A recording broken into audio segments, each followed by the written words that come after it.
Alléluia. Alléluia. Dia faly miarabantsika rehetra indray tonga ato amin'ity fotoana izay noman'ny tompo atsika ity dia ity alahady indray mankasitraka asitsika ny amin'ny fahasoavany ny amin'ny famindrapony satria araka ny tenin'Andriamanitra hoe ny famindrapon'Andriamanitra no tsy mahalany ritra atsika. Amen.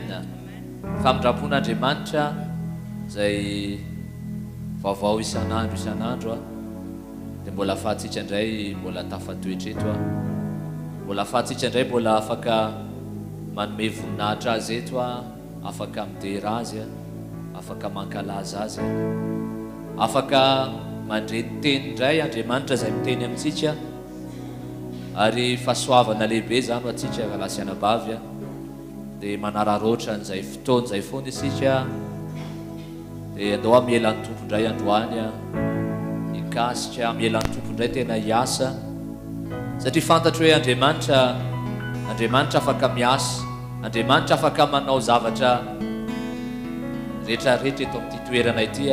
Amen. Mino an'izany ve ianao androany? Amen. Do tena hanala mety fahazarana rehetrarehetra hoe tonga eo fanatrehan'Andriamanitra dia mipetraka fa do tena hanokatra ny fotsika, do tena hiandrandra an'Andriamanitra satria Andriamanitra dia Andriamanitra miasa izy ary Andriamanitra velona izy dia ho anao koa izay manaraka mivantana n'izao fotoana izao manasanao hatrany koa izahay mba tena hifantoka hiandrandra an'Andriamanitra koa n'aiza mety toerana anaranao mivantana izao fotoana izao mino izay fahitanao manokana koa Andriamanitra amin'ity andro androany ity. Do tsika hitsangana dia hivavaka dia mipetraka n'izao fotoana izao ampelantanan'ny tompo dia anatena azy indray ndao anatena azy androany. Amen. Na iza ianao na iza ianao androany ninninona mety olanao androany ninninona ny zavatra mety mandalo eo aminao androany ndao anatena an'Andriamanitra. Izy dia Andriamanitra manasitra na Andriamanitra mamatsy ny Andriamanitra mpiady mahery tena ao amin'i Jesosy ny zavatra rehetrarehetra izany dia ndao tsika anatena azy amin'ity fotoana androany ity fa afaka ampahery anao Andriamanitra dia ampatanjaka ny fonao tompo androany. Alleluia. Raha eo mankasitraka dia misaotra ny amin'ny fahasoavana, misaotra ny amin'ny zavatra rehetra, misaotra ny amin'ity fotoana androany ity izay mbola sokafanao anay satria fahasoavana lehibe ho anay tokoa Andriamanitra ray ny mbola tafatoetra eto amin'ny fanatrehanao indray androany. Tompo avazonao isan'andro tokoa ny famindramponao eo amin'ny fiainanay dia matoa izay Andriamanitra mbola tafatoetra tafajoro mbola miaina indray androany dia noho izay famindramponao zany dia izay ny antony anankiray tompo tena hiderana ianao sady ary hanomezana voninahitra anao misaotra mankasitraka feno anao izahay ary matoa ianao Andriamanitra mbola manome anay an'ity andro androany ity raha mbola afaka hideranao eto izay androany raha mbola afaka teninao eto izay androany raha mbola afaka ankalazanao eto amin'ity toerana ity izay androany dia mino izay fa le Andriamanitra ray le velona izany Andriamanitra izany no Andriamanitra hiasa ary atateraka indray ny sitraponao eo amin'ny fiainana tsirairay avy androany dia omany ny olonao Andriamanitra tena omany ny olonao tena anatenanao ary hiandry anao indray amin'ity andro androany ity amin'ny anaran'i Jesosy dia tsika tiaka mafy an'ny tompo androany dia hidera azy ankalaza azy indray. Alleluia.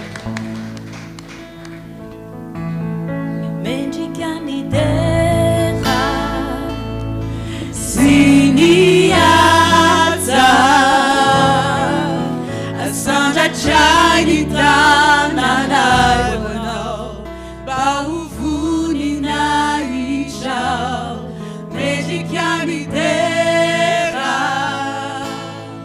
siriaza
manaova fiderana akasitran'Andriamanitra amin'ny fonao rehetra fa le Andriamanitra dia mpandinka ny fosiny vo na mandalo zavatra sarotra ianao na ao amin'ny fifaliana ianao na nandray valim-bavaka ianao mendrika hoderainao foan'Andriamanitra porofoy amin'Andriamanitra androany hoe tsara aminao izy ninninona mitranga dia tsara izy ao aminao asandrato ny tananao dia mivavaha ianao androany halleluja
kalazanao isotranao anome voninahitra ny anaranao halleluja ianao no anomery anay androany afanay mideranao na inona zavatra trehantsika ray avy androany tompo mivoreto izay anandratra anao tompo mivoreto izay ankalaza ny anaranao tompo mivoreto izay anovoery aminao halleluja halleluja sotra Jesosy fa tsara ianao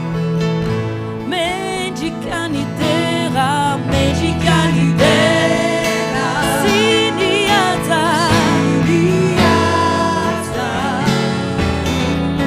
Asanda Janita, Nanawano, Bauvuni Naichao, Mejikanidera, Siniata, Asanda Janita, Bauvuni Naichao, Fatanya now, Magagataria now, Tisibitu Viamina, Tisitu now, Fatanya now, Magagataria now, Tisibitu Viamina, Tisitu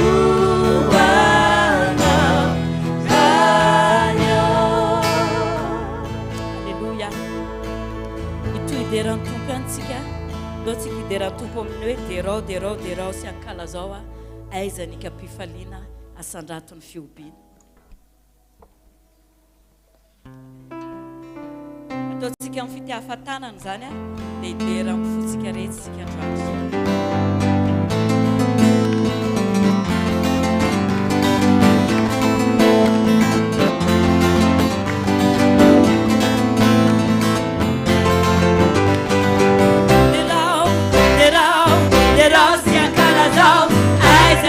Bifarina, asandrato fiobine, any amin'ny aviny, o Jesosy manalo,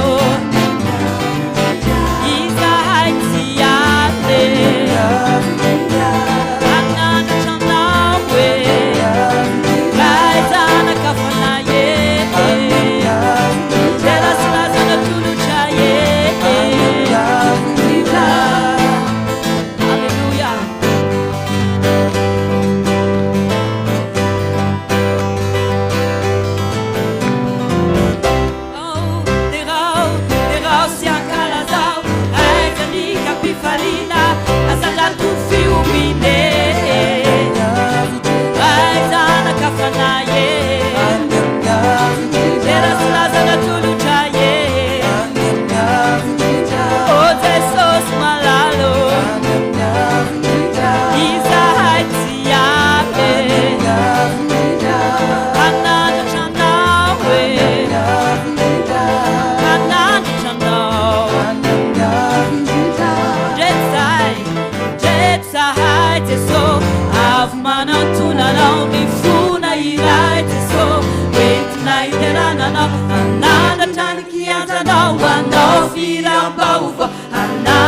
fankalazana zay midoro amin'ny fiderany anao ny fiandriana eo anivon'ny fiderany eo anivon'ny fiderana anao ny fiandriana eo anivon'ny fiderany eo anivon'ny fiderana anao ny fiandriana eo anivon'ny fiderany eo anivon'ny fiderana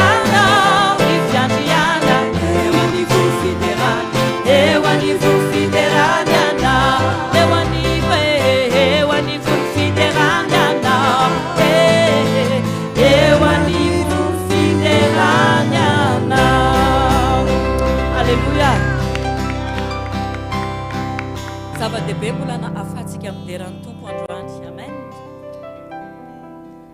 mety hoe be dehibe ny zavatra trehana misy fotoana ianao na hivavaka ohatran'ny mavesabesatra sa tsy zany fa ny zavatra mahafinaritra nefa dia zao hoe Andriamanitra mitoetra eo amin'ny fiderana afaka manatrika ny anatin'ny fotsika tsirairay avy amen nisy zavatra nampahirezin'ny tompo anazy zay tena tiako be misy fotoana tena ho za Jesosy hoe tena reraka tena mafy le zavatra trehana fa ozy izy Jesosy hoe miantehery amiko ozy izy fa zany herinao amen za ozy izy anteherana fa zany herinao amen tena misy ny akaikinao hoe tena Jesosy hoe nianteherana izy hoe noherintsika tsy mivola tsy niasa tsy mamanao tsy hoe mivadinao reny zavatra reny eo reny ilainy reny fa ny zavatra tena ianteherantsika dia ny herin'Andriamanitra alleluia tsy ohatry zao tsika raha tsy eo ny herin'Andriamanitra tsy tafatsangana ohatry zao tsika raha tsy eo ny herin'Andriamanitra be dia be moa no mandefa message misy tena hoe mafy ny tokantrano lasa mivady manambady olo-kafa mafy zany fa zao no teneniko anao hoe miantehery amin'i Jesosy fa izy ny herinao inona no afaka ataontsika fa ndao hiantehatra amin'Andriamanitra dia izy ny an'olo-tsainantsika izy ny anohanantsika amin'ny zavatra rehetra amen ny zavatra nantenainao ve antanina ny akaikinao inona le nantenainao hoe ny fanohatra amin'izay mihitsy ny traka fa zao miantehery amin'Andriamanitra fa izy no herintsika alleluia aoka ianao hitoy atokony tompo amen aoka ianao hitoy atokony tompo amin'ny zavatra tena sarotra indrindra za androany tena te hampahery antsika mihitsy hoe zay mbola manambady amen amen fakatiava tsara alleluia fakatiava tsara afa mihitsy zany hoe manana ray mpianakaviana eo amin'ny tokantrano manana an'Andriamanitra afaka tena manohana mampahery anao isan'andro tena hoe tsy haiko mety misy ny disadisa tsindraindray mety misy ny tsy fitovikevitra tsindraindray fa za miteny hoe araroty ny fiarahana eto ambonin'ny tany amen ao amin'ny tokantrano na ianao ahoana moa zany mpianakavy ary na nareo mianaka ary araroty maximum amin'ny fiarahana alleluia alleluia tombony ny anananao an'io ankonan'io na ozy izy ianao hoe tsy hitako mihitsy zay ilaina nitona kely ary ndraindray na misy miteny an'izany zanaka maditra vady manao tsinitsinina fa za miteny anao hoe raha zany ny fijerin'i Jesosy atsika dia tena tsisy ilaina atsika fa Jesosy anefa tsy nijery atsika ohatry zany fa tiany foantsika alleluia dia andao koa tsika ity foana andreo ankonantsika ireo ametraka andreo ao am-pelantanan'ny tompo amen amen ve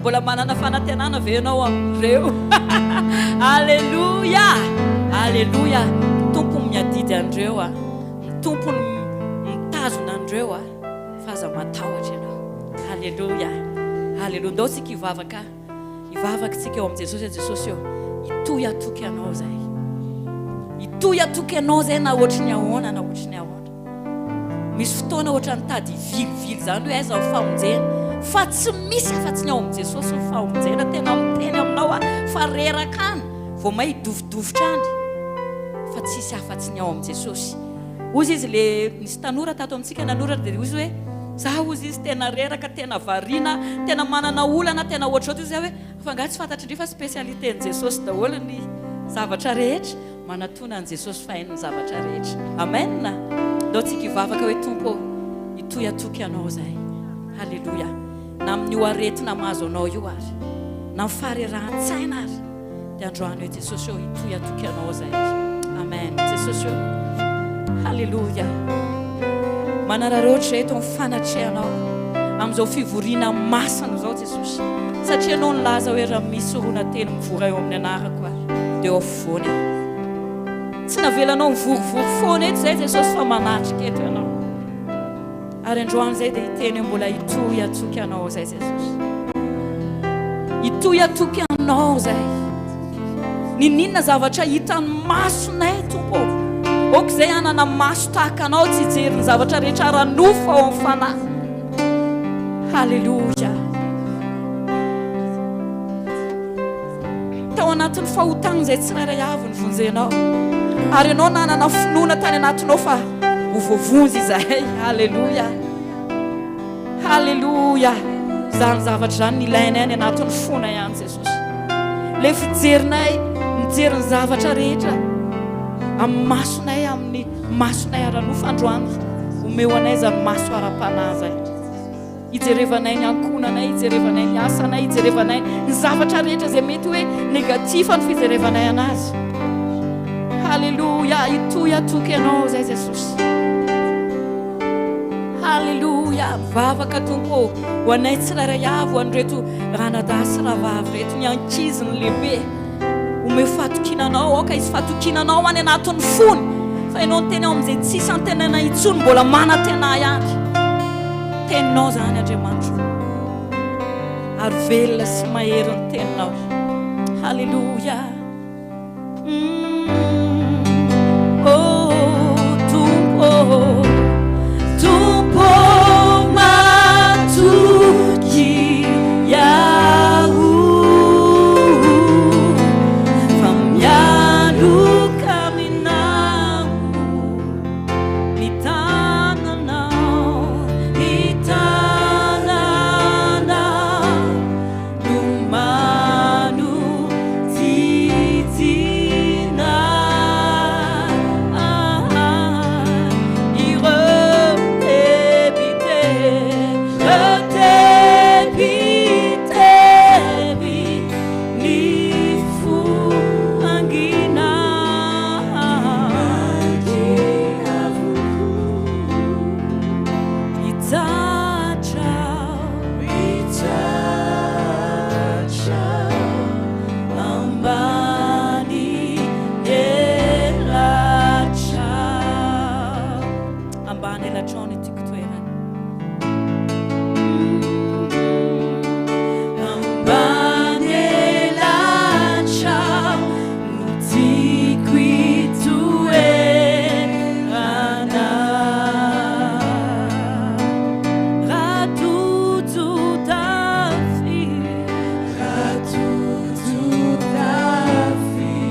izay tena nampaherana koa hoe tsika ve mahafantatra lavadrano daholo lavadrano misy rano lalina be reny dia nisy fotoana nisy lavadrano anankiray dia misy tsy haiko ny anarandreny moa amin'ny teny gasy ataoko hoe soavaly latsaka tao rehefa latsaka tany anaty lavadrano ilay soavaly a dia nijerevan'ilay tompony dia ozy izy hoe tena hitako tsy haiko na ohatra ny efa antitra ve ilay soavaly sanina tsy azoko tsara ilay izy tsy tadidiko fa ozy izy hoe alao ozy izy totofana ty zavatra ty dia alao tonga dia sady maty ao koa ilay soavaly satria ahoana ary ny angalana an'iny ao fa alao ozy izy totofana zany ilay lavadrano dia inona ozy izy nareo ny zavatra nitranga ny antsony isy mpamboly manana le tambary tany fambolena ngeza be natsony daholo mpamboly rehetra dia hoe samy mitondra angady dia anototra n'ilay lavadrano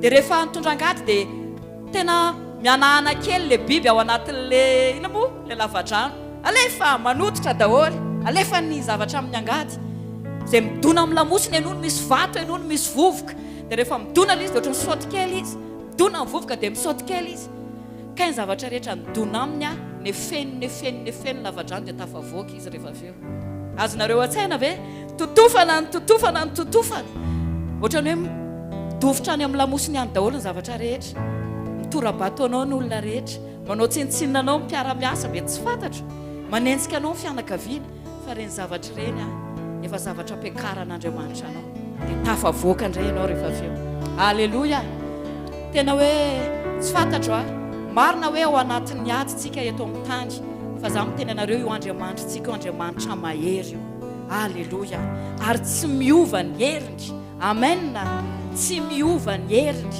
na inona zavatra andalovanao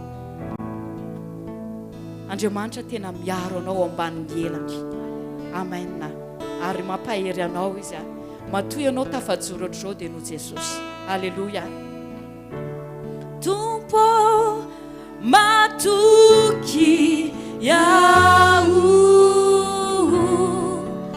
fa mialoka minao ni tanana no manu titina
Lucy, Yazavani,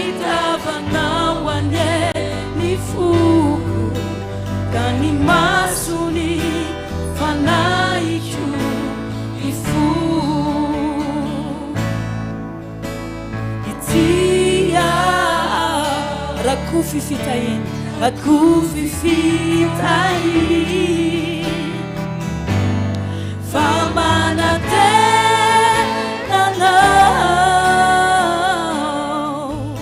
Manatenanau tuku, fefavunu na anu, anau nisijaka.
Ampianaron tsirairay avy ametraka ny hita mavesatra ny eo am-pelantanana. Tenareo hoe mavesatra ny fiainany tsirairay avy. Ampianaro izy ireo Tompo, amotsitra ny zavatra rehetra eo amin'ny tongotra ao. Amotsitra izay manavesatra rehetra. Oh, Jesosy eo, Jesosy eo, vonjehony tsirairay avy. Och izy atokony tenao, och izy hialaka ombany elatrao. Halleluja, halleluja, halleluja. Merveilleux est notre Dieu. Tu es bon et tu fais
Misandratany anatin'ny fona tsirairay avy.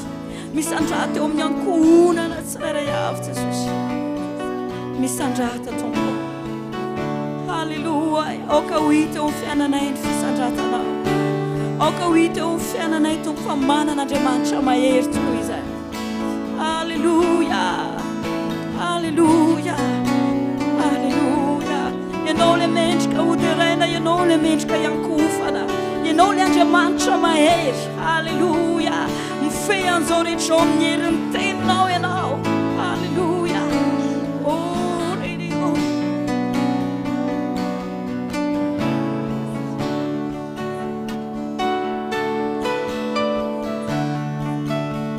Halleluja, miantehatra amin'ny fananao masina izay Jesosy. Tario amin'ny fananao masina izay tsy tarayavy. Hatrany amin'ny kely indrindra ka hatrany amin'ny lehibe indrindra. Na inona Tompo miasanay, na inona ny toerana eo amin'ny ankohonanay, ok izay tsy tarayavy, anaiky ny herinao. Anana fanetreteny izay tsy tarayavy, anaiky ny teninao, anaiky ny herinao, anaiky ny fitondranao. Tsy handeha amin'ny herinay, tsy handeha amin'ny fahaizanay. Halleluja, fa atoky tanteraka anao Tompo, atoky ny teninao Tompo. Zay zavatra tsy vitanay dia hainao atao zany Jesosy, hainao atao ny zavatra rehetra. Halleluja. Tsy andehananay amin'ny fahalalanay, tsy andehananay amin'ny heritsanay, fa minyherinao fanahy masinao.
Tario zay Jesosy.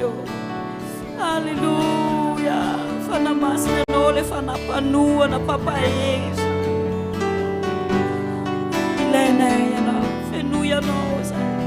Fenoy ianao zay, aza velanao handeha amin'ny sentiment zay, aza velanao handeha amin'ny nofonay zay, fa ok anao nitarika anay. Tario izay, tario izay. Oh,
Jesosy no iredareda ty anatinay.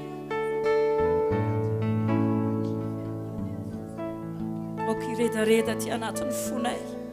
Tsy hovarina amin'izao fiainana izao.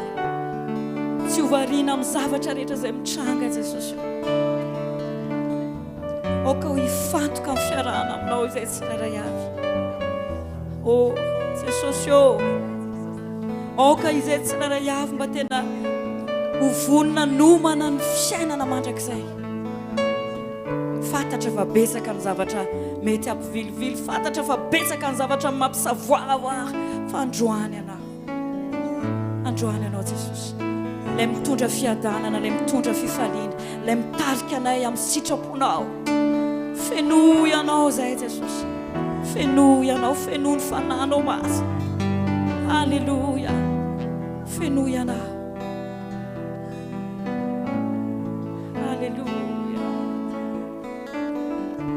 Feno Tompo, feno tompo mitafuta itisi nizai numero famire tareta tunia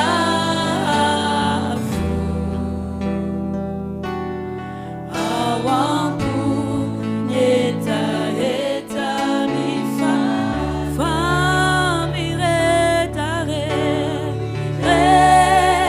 tareta tunia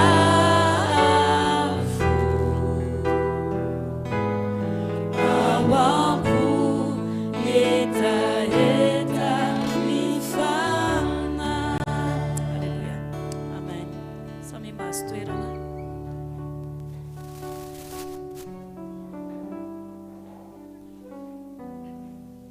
Alléluia.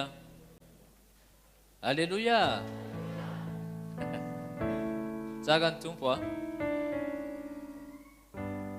Dia mbola faly miarahaba hatrany izay mbola tsy hitako teo moa izany e.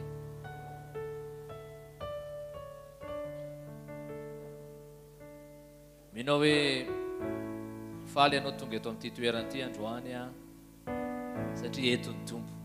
Amen. Ohatran'ny variana be nareo zany. Aza variana fa mizavatra be da be fo mano tompo atsika amin'ity toerana ity androany a. Mino zany ve ianao aloha androany e. Amen.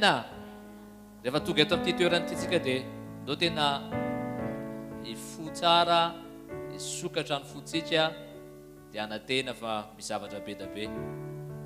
Dia ampaherantsika ny tompo androany a, dia anangana antsika ny tompo androany a. Mety niatrika zavatra mafy be tamin'ny herinandro iny a, fa matoka hoe Andriamanitra miasa eto androany. Andriamanitra mahaton'ny taonanao eto amin'ity fotoana androany ity a, dia manana planina manokana izy, manana drafitra manokana izy a, manana fihevitra manokana izy a. No tsy kiteka mafy an'Andriamanitra amin'ny amin'izany rehetrarehetra izany a, dia aoka ianao anatena foana e. Tsy zavatra tsy hain'Andriamanitra tao a. Mety aza velany adinao no atonga anao tsy handroso ara-panahy, na mety handreraka anao, fa mahatonga mbola misy ity fotoana androany ity, ty alahady ity a. Rehefa mivavaka n'izao fotoana izao dia tena hoe tompo aoka ianao tena anomana ny fona ny fiangonana tsiraray avy a, satria efa akaiky loatra ny fiavianao Jesosy a. Dia zava-dehibe na afahantsika mifampahery eto a, mandre tenin'Andriamanitra, afaka mideran'Andriamanitra, afaka mifampivavaka. Dia mino hoe miala eto amin'ity toerana ity ianao dia mahery indray ianao. Amen.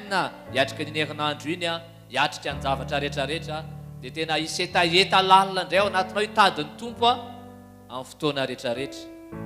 Amen. Ndao tsika hiomana dia hanome ho an'ny tompo indray ry amin'ity maraina ity a. Tsy fahazarana le izy hoe ndao ame vola ho an'ny tompo a. Andriamanitra azy ny zavatra rehetrarehetra, fa tiany tena hiara hiasa amintsika amin'ny fampandrosoana ny fanjakan'Andriamanitra. Be da be ny zavatra mety ilaina amin'ny asan'Andriamanitra, dia mino hoe ao am-ponao, ao am-pontsika tsiraray avy a, izany asan'Andriamanitra izany. Ka ny zavatra mety nomeny tompo a, mety ozy ianao hoe kely le izy a, fa zava-dehibe na afahantsika tena mamelanja ny fanjakan'Andriamanitra. Dia izay no anankiray hoe ndao tsika androany hanome ho azy a, dia tsika androany a hanome ho an'ny tompo ankalalahana tanteraka, tsy misy faneriterenana dia kely akory ary a, satria fantatro fa tiatsika ny tompo a, tiatsika ny fanjakan'Andriamanitra ary ao am-pontsika ny androsoan'ny fanjakan'Andriamanitra. Dia andao akotsika androso a, dia mangataka hira ampidera, dia andrositsika ny meo an'ny tompo a amin'ity fotoana androany ity. Alléluia.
tonga amin'ny fotoana izay ahafahantsika mandre ny tenin'Andriamanitra. Nefa alohan'izany dia aleotsika anao antionaka ity hoe avy fanahy maso no tonga soa eto ianao. Manasanao hoe hitsangana dia andeha hiran'izany tsika aloha androany. Mba ahafahanao tena vonona tanteraka andray ny tenin'Andriamanitra indray amin'ity fotoana androany ity. Avy fanahy maso no tonga soa eto ianao dia aleo tena angeta eto tsika ary angataka ny fanahy mason'Andriamanitra.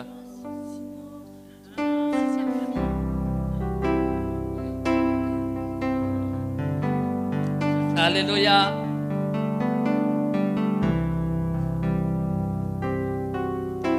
Fanahy masino tonga soetanao,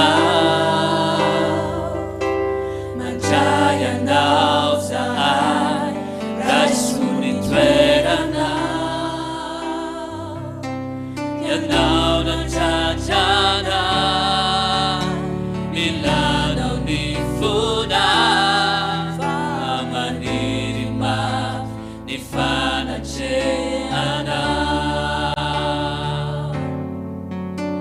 Fanahy masino tonga soetanao,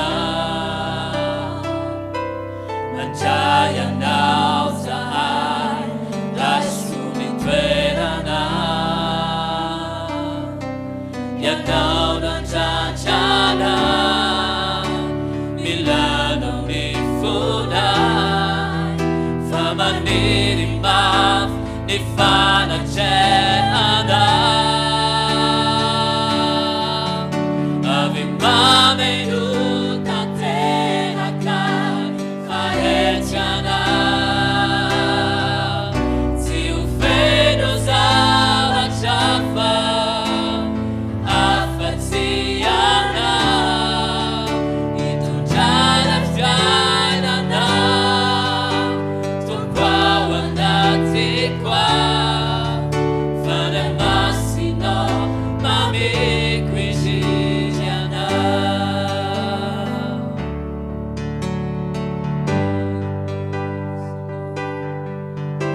Soetry anao, mandray anao zahay raisony toeranao, ianao nandratrana milanao ny fonay famaniry mafy ny fanatrehanao. Avy mameno tanteraka fahetranao, tsy ho feno zavatra hafa afa-tsy anao, hitondrana fiainana tompo ao anatiko ao, fanahy masino mameko indrindry anao. Avy mameno tanteraka fahetranao, tsy ho feno zavatra hafa afa-tsy anao, hitondrana fiainana tompo ao anatiko ao, fanahy masino mameko indrindry anao. Fanahy masino mameko indrindry anao. Fanahy masino mameko indrindry anao. Alléluia. Oui, Saint-Esprit, nous avons vraiment besoin de toi, Seigneur. Fanahy masino tena mila anao tokoa izahay. Que tu viennes remplir notre cœur. Aoka ianao tena ameno fonay, Que tu viennes nous combler de ta personne et de ta présence. tena hoe ameno anay amin'ny tenanao sy ny fanatrehanao. Remplis-nous, Seigneur, jusqu'à saturation. tena hoe fenoy amin'ny fahafenona tanteraka izay tompo. Seigneur, nous avons besoin de toi, Seigneur. Tena mila anao izay tompo. Que tu ouvres les yeux de notre cœur. Tena sokafanao ny mason'ny fonay. Que tu nous rendes sensibles au mouvement de ton esprit. Ary tena atsapa ny fihetsiky ny Que tu parles à notre fanahy cœur. ary tena hiteny amin'ny Que tu fonaynao. prennes, Seigneur, la place qui te revient dans ton église. Dia aka ny toeranao izay tokony ho anao eo anivon'ny Et que fiangonanao ton nom ianao. soit glorifié, Jésus. Dia omena voninahitra ny Nous anaranao t'adorons, Jesosy. Seigneur, car toi seul es digne. Miankohaka aminao izay satria ianao mendrika. Tu es digne d'être adoré. Mendrika Nous te iankofana ianao. louons et nous te bénissons, Seigneur. Miteranao sy misaotra anao izay tompo. Toi qui marches au milieu des 7 chandeliers d'or. Ianao izay mandeha eo anivon'ny fanaovan-jiro fito. Toi qui marches au milieu de ton église, Seigneur. Ianao izay mandeha eo anivon'ny Nous fiangonanao. sommes ton peuple, Seigneur. Tena hoe vahoakanao Et izay tu tompo. es notre Dieu. Dia ianao Andriamanitra. Merci, Jésus. Misaotra Jesosy. Merci, Seigneur. Misaotra tompo. Alléluia. Alleluia. Amen. Merci. Misaotra. Alléluia. J'espère que tout le monde va bien. Minao hoe salama tsara daolintsika rehetra. Est-ce que qui est là pour la première fois? Est-ce qu'il y a quelqu'un qui est là pour la première fois? Misy olona ve eto amin'ny voandroany vao tonga eto amin'ity toerana ity? Non. Bon, il y a Sarobidi qui n'était pas là pendant quelques années, qui est revenu. Misy Bienvenue. any sarobidy izay tsy teto izy nandritra ny taona maromaro fa miverina izy androany. Elle était à l'île Maurice et Tany amin'ny Maurice foana izy a. voilà. Y a-t-il encore une autre personne? So Qui est dia là mbola pour la misy première olona fois? hafa izay androany indray vao tonga eto a. Bon, bienvenue à tous en tout cas. Fa tonga soa daholo aloha tsika rehetra na izany ary. Alléluia, le Seigneur est bon. Tena tsara ny tompo a. Alors aujourd'hui, comme vous avez pu remarquer dans les réseaux sociaux, Androany a araka ny hitanareo tany amin'ny tambazotra sosialy tany a. on avait déjà annoncé le thème. Dia efa nolazaina ilay lohahevitra. Pour la première fois, donc on a annoncé le thème. Ary voasambany a no nolazaina ilay lohahevitra. Et beaucoup de questions se posent. Dia misy fantaniana be dia be mipetraka. Je ne suis pas capable de répondre à ces questions, Dia tsy ho voavaliko daholo ilay fantaniana mais rehetra. nous avons besoin du Seigneur pour nous aider. Fa mila ny tompontsika hanampy antsika. Ah, il y a une sœur qui vient d'arriver de Tuléar. Bienvenue, ma Ay sœur. misy anavavy tonga avy any Tuléar, tonga sora anavavy a. Ouais. Et Miali aussi, qui est Miali. revenue du Sénégal. Ary anavavy mialy koa izay tonga avy any Sénégal a. Ben, on a depuis 2 dimanches déjà, il y a toute l'église de Tuléar qui est ici. Dia fiangonan'ny Tuléar rehetra zany a dia eto daholo androany.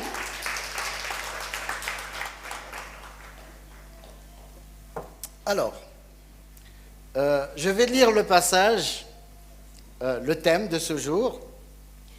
Aovakiko a ny andalana misy an'ilay lohahevitra androany a.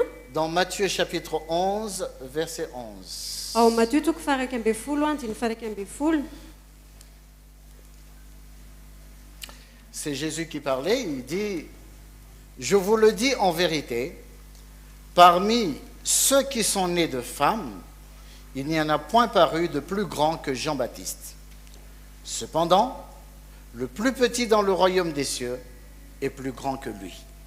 Jesosy no miteny eto a dia izao no lazainy hoe lazaiko aminareo marina tokoa amin'izay nateraky ny vehivavy tsy mbola nisy nitsangana izay lehibe noho Jaona mpanao batisy nefa ny kely indrindra amin'ny fanjakany lanitra dia lehibe noho izy.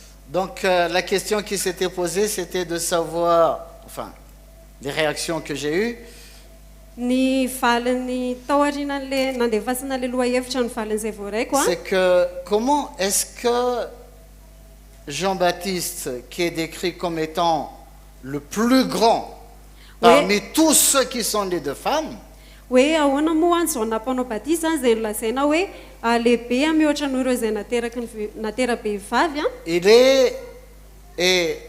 il se trouve dans le royaume de Dieu, dia nefa des cieux. fanjakany lanitra Le plus petit dia izy no kely et le indrindra plus petit dans le royaume, il est plus grand que lui. dia ny kely indrindra ao amin'ilay fanjakana dia lehibe noho izy. Essayons d'abord de voir qui est Jean-Baptiste. Fandalohantsika hijery hoe iza moa ijaona mpanao batisa.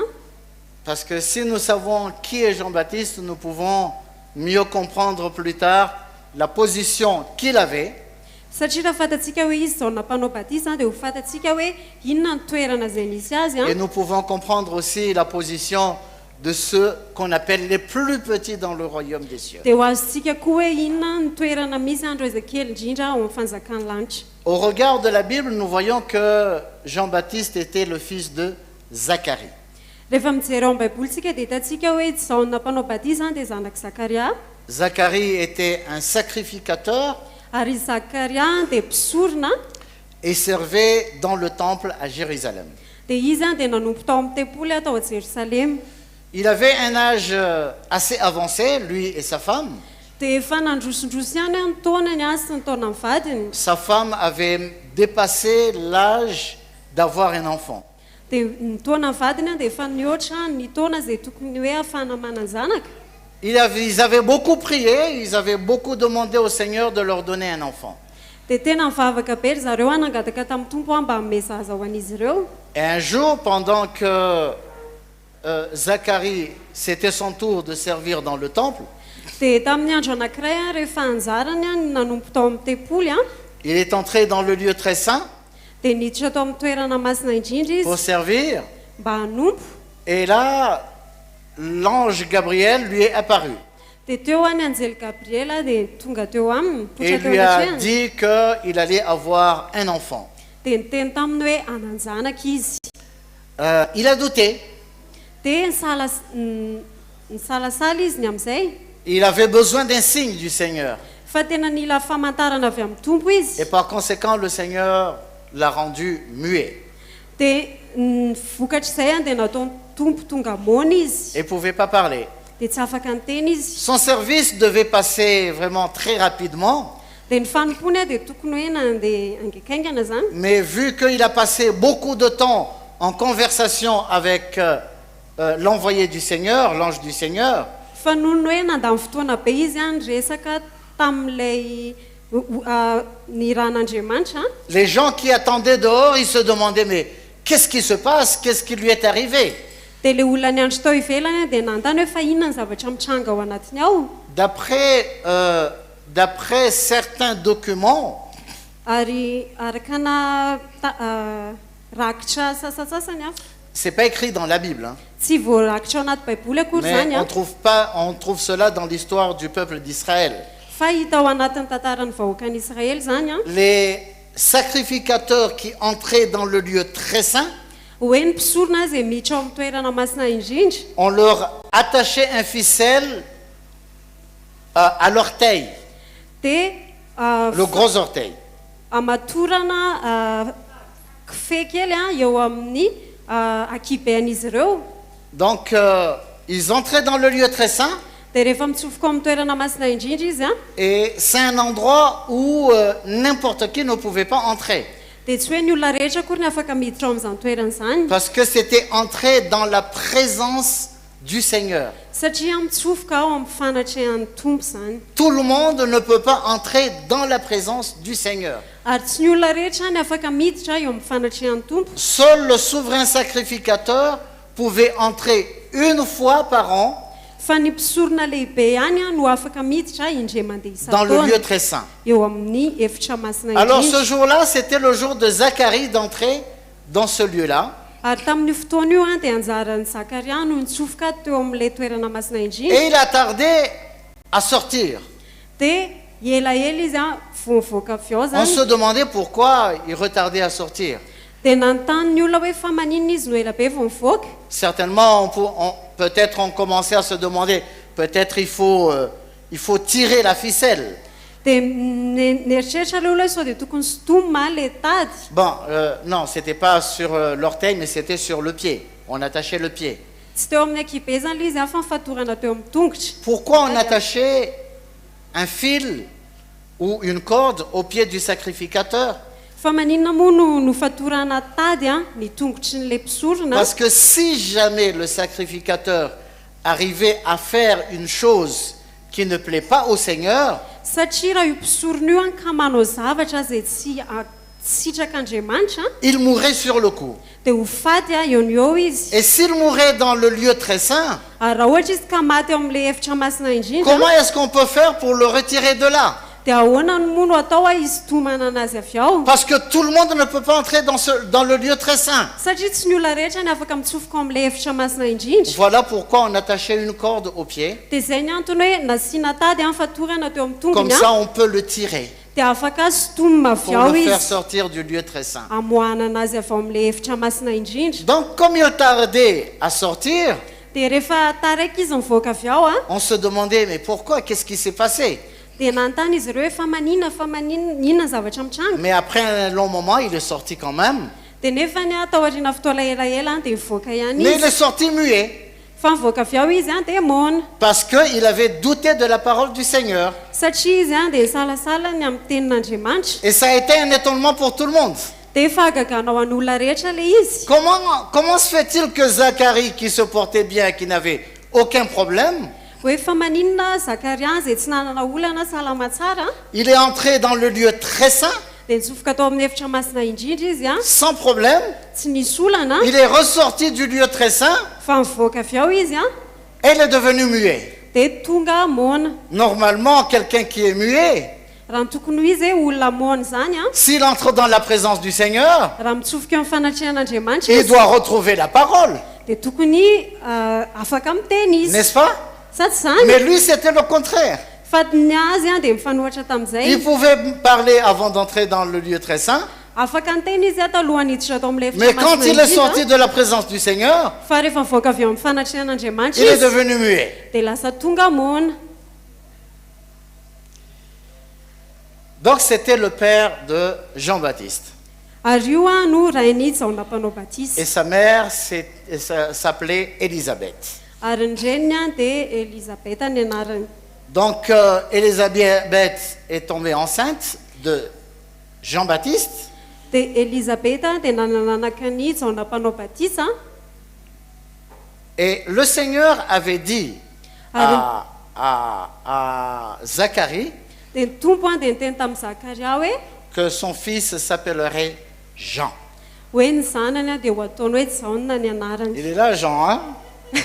aty rahalaty Le frère Jean, il Jean, est là. Il s'appellerait Jean. hoe atao hoe jaona ny anarany On va lire un petit passage dans le livre de Luc.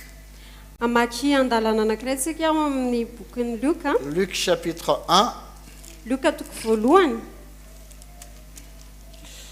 Luc chapitre 1, on va lire à partir du verset 13. vakitsika manomboka amin'ny andiny fahatelo ambin'ny folo Alors, mais l'ange lui dit, ne crains point Zacharie, car ta prière a été exaucée. Ta femme Élisabeth t'enfantera un fils et tu lui donneras le nom de Jean. Il sera pour toi un signe de joie et d'allégresse, et plusieurs se réjouiront de sa naissance. Oui.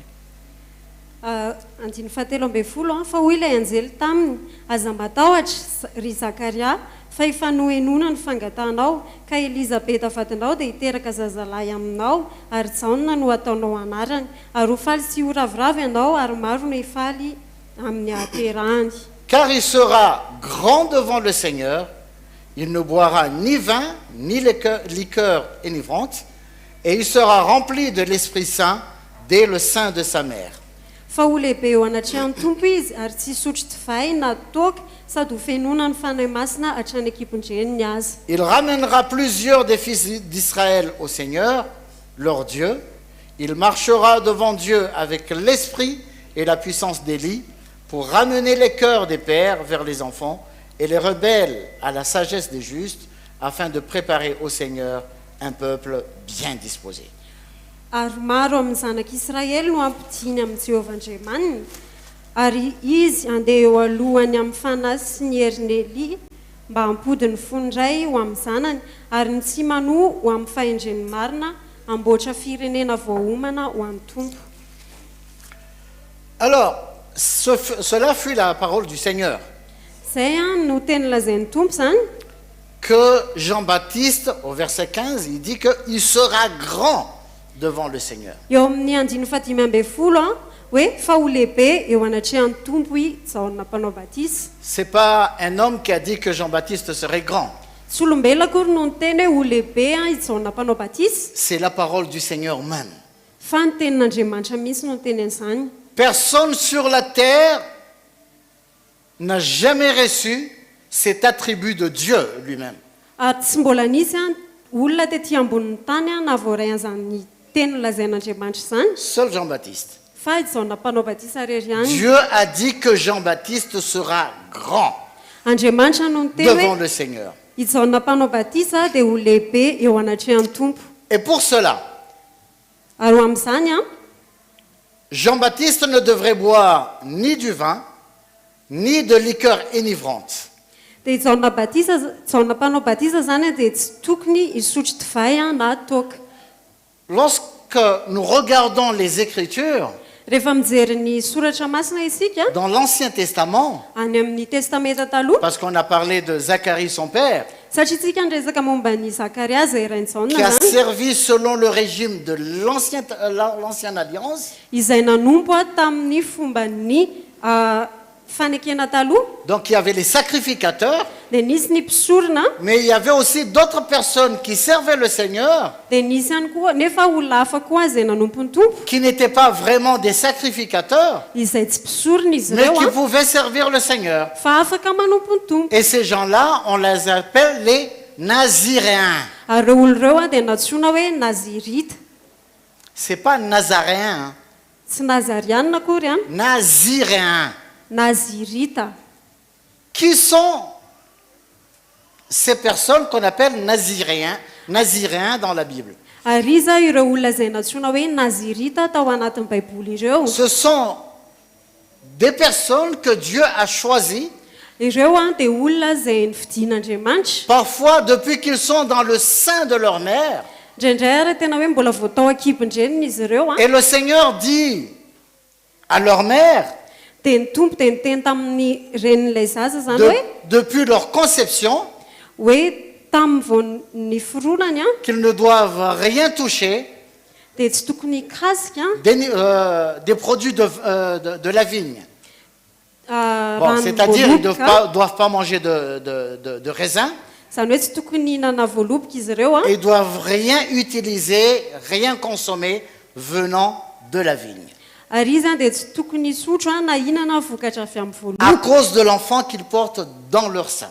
noho ny amin'ilay zaza izay hoentiny ao anatin'ny kibony. Donc les Naziréens, Dia zany hoe ireo nazirita ireo a ce n'étaient pas des sacrificateurs, dia tsy mpisorona izy ireo mais ce sont des gens qui étaient choisis pour servir le Seigneur. fa ireo a dia olona izay novidiana hanompo Nous avons par an'Andriamanitra. exemple le cas de Samson.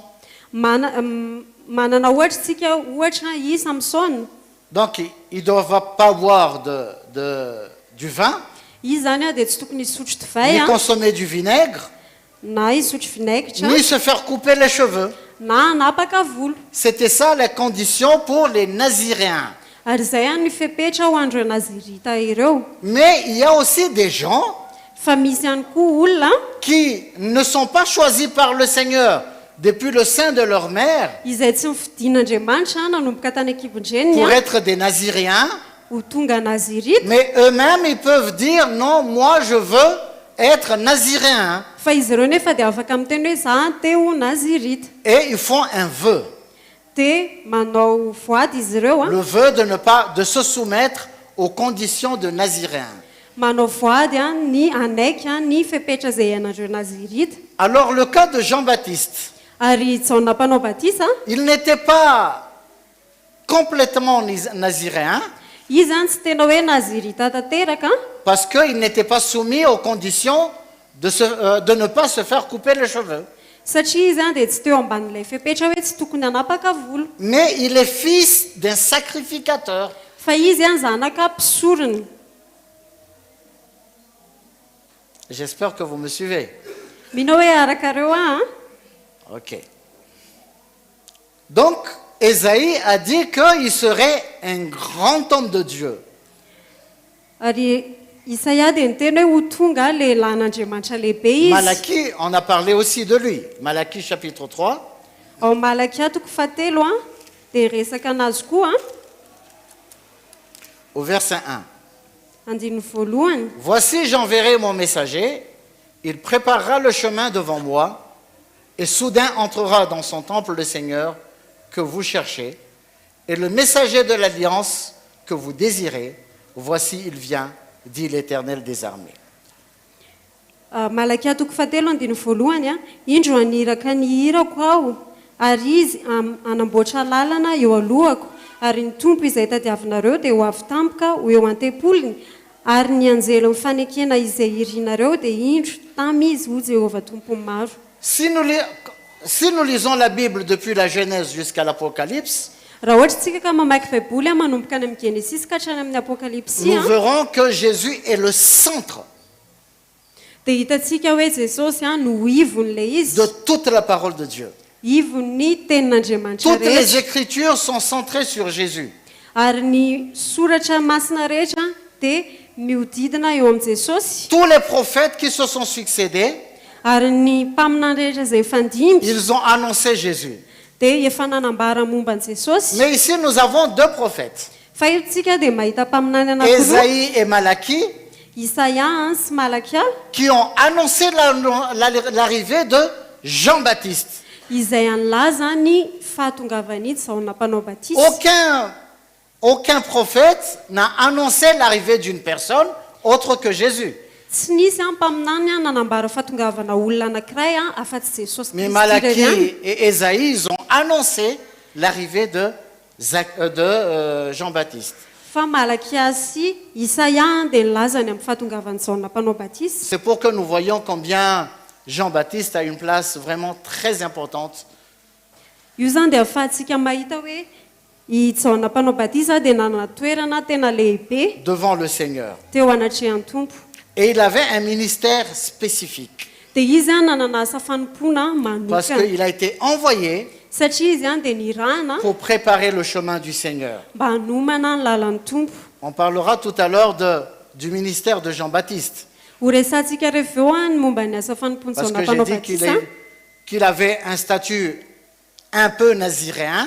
satria araka lazaiko teo hoe izy manana toerana hoe nazirita Parce que sa mère ne pouvait pas consommer du fruit de la vigne, satria indreniny dia tsy afaka ninana vokatry ny voaloboka, mais il n'avait pas fait le vœu lui-même. fa izy dia tsy nanao an'ilay voady. Il n'y a pas que Ésaïe et Malachie qui ont parlé de Jean-Baptiste. Ary tsy hoe Malakia sy Isaia ihany no niresaka momba ny Jaona mpanao Mais batisa, Jésus lui-même, fa Jesosy tena mihitsy il a parlé de Jean-Baptiste. dia niresaka momba ny Jaona mpanao batisa. Imagine que le Seigneur lui-même parle de toi Eritrereto hoe Jesosy izy tena mihitsy no miresaka momba anao et qu'il dit que tu es grand. dia izy mihitsy no miteny hoe lehibe ianao. Comment tu te sentirais? Ohatrany ahoana ny fahatsapanao amin'izay Dieu fotoana izay. lui-même, Andriamanitra izy tena mihitsy il a fait des éloges sur Jean-Baptiste. dia nanao fanambarana momba ny Jaona mpanao batisa. Et c'est là où nous allons revenir sur le verset du jour. Dia eo tsika no hiverina amin'ilay tenin'Andriamanitra loha Dans hevitra Matthieu androany chapitre 11. ao Matthieu toko faha 11. Nous allons lire le verset 11 à 18. Fakitsika manomboka amin'ny 11 hatramin'ny 17. Je vous le dis en vérité, parmi ceux qui sont nés de femmes, il n'y a point paru de plus grand que Jean-Baptiste. Cependant, le plus petit dans le royaume des cieux est plus grand que lui. Oui, 11. Lazaiko aminareo marina tokoa amin'izay nateraka ny vehivavy tsy mbola nisy nitsangana izay lehibe no Jaona mpanao batisa, nefa ny kely indrindra amin'ny fanjakany lanitra dia lehibe noho izy. Je vais lire jusqu'au verset 18. Ok? Depuis le temps de Jean-Baptiste jusqu'à présent, le royaume des cieux est forcé. Et ce sont les violents qui s'en emparent. Car tous les prophètes et la loi ont prophétisé jusqu'à Jean. Et si vous voulez le comprendre, c'est lui qui est l'Élie qui devait venir. Que celui qui a des oreilles pour entendre, entende. À qui comparerai-je cette génération? Elle ressemble à des enfants assis dans des places publiques et qui, s'adressant à d'autres enfants, disent: nous vous avons joué de la flûte et vous n'avez pas dansé. Nous avons chanté des complaintes et vous ne vous êtes pas lamentés. Car Jean est venu, ne mangeant ni ne buvant, et ils disent: il a un démon. Manomboka amin'ny 12 hatramin'ny 20 ary hatramin'ny andron'ny Jaona mpanao batisa ka mandraka ankehitriny ny fanjakan'ny lanitra dia rombainy ary ny mpandrombaka maka azy ankeriny fa ny mpaminany rehetra sy ny lalàna dia naminany hatramin'ny Jaona ary raha mety mandray ianareo dia izy no ilay Elia izay ho avy izay manan-tsofina hoento miaino aoka izy iaino fa tahaka ny inona no anoarako ity taranaka ity tahaka ny ankizy-mbadinika mipetraka eny an-tsena izy izay miantso ny namany ka manao hoe efa nitsoka ny sodina taminareo izahay nefa tsy nandia ianareo efa nanao feo fisaonana izahay nefa tsy nitehatratra ianareo fa tonga i Jaona tsy nihinana na nisotro ka hoy ny olona manana démonie izy. Voyez, même le Seigneur lui-même, il a parlé de Jean Baptiste. Hitanareo fa na Jesosy tena mihitsy ary dia ndresaka momba ny Jaona mpanao batisa. Et il a annoncé que, effectivement, c'était un grand homme de Dieu. Dia tena nanambara mihitsy izy hoe tena marina hoe lehilahy n'Andriamanitra i Jaona mpanao batisa. Il avait une très bonne place. Ary tena nanana toerana tsara mihitsy izy. Mais je reviens vers le verset 11 encore. Fa iverina eo amin'ilay 9:40 La ihany Bible anefa nous dit que le plus petit ny Baiboly dia miteny hoe nefa ny kely indrindra dans le royaume eo amin'ny fanjakan'Andriamanitra, fanjakan'ny lanitra est plus grand que Jean-Baptiste. dia lehibe noho i Jaona mpanao batisa.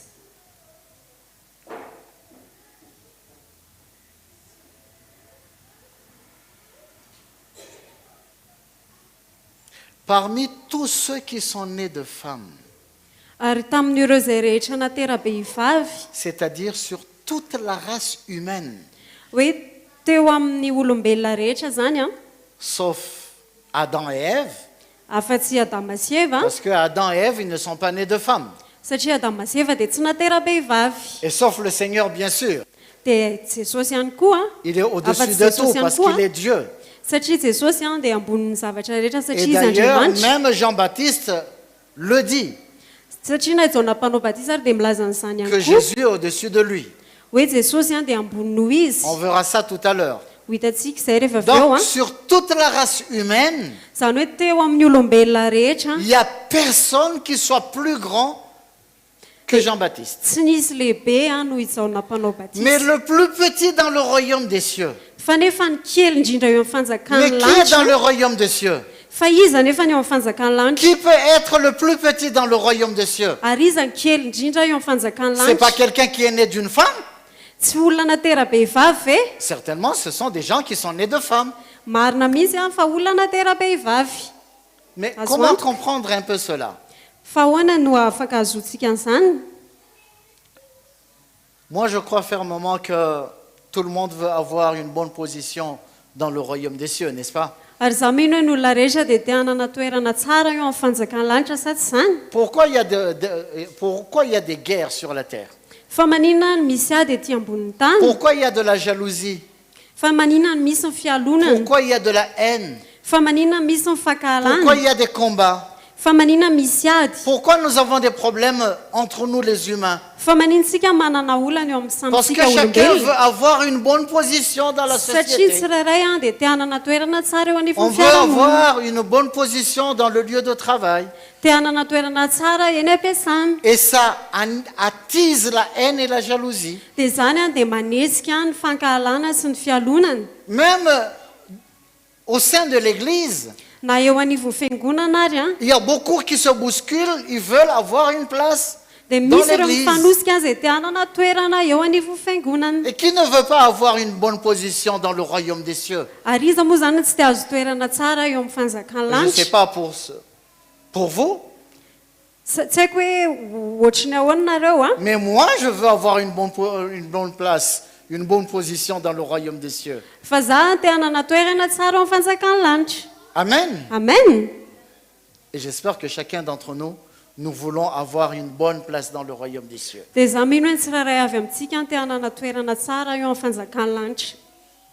Il y a une dame qui est allée voir le Seigneur Nisy vehivavy iray izay tonga nanantona ny tompo. et il a fait une demande très importante au Seigneur. Dia nanao fangatana tena lehibe tamin'ny tompo izy Elle a. s'est fait passer pour l'avocate de ses enfants. Dia izy a nanao mpisolo vava ho andro zanany. Cette femme s'appelle Salomé. Dia ny anaran'ilay vehivavy io a dia Salomé. Elle est allée voir le Seigneur Dia nanantona ny tompo izy a parce qu'elle avait 2 enfants. satria nanjanaka roa izy. Et il a demandé au Seigneur. Dia nanontany amin'ny tompo nangataka tamin'ny Et il a tompo dit, izy. Seigneur, Ozy izy hoe est-ce que tu peux prendre mes enfants tompo afaka raisinao ve ny zanako a et les placer dans ton royaume dia hoentinao any amin'ny fanjakanao a et que l'un s'assoie à ta droite et l'autre à ta gauche? dia indray hipetraka eo amin'ny akavananao dia indray hipetraka eo amin'ny akavianao. Nous allons lire beaucoup de passages bibliques aujourd'hui. Amaky andalatsoratra masina be dehibe tsika androany a Matthieu chapitre 20. ao Matthieu toko 20.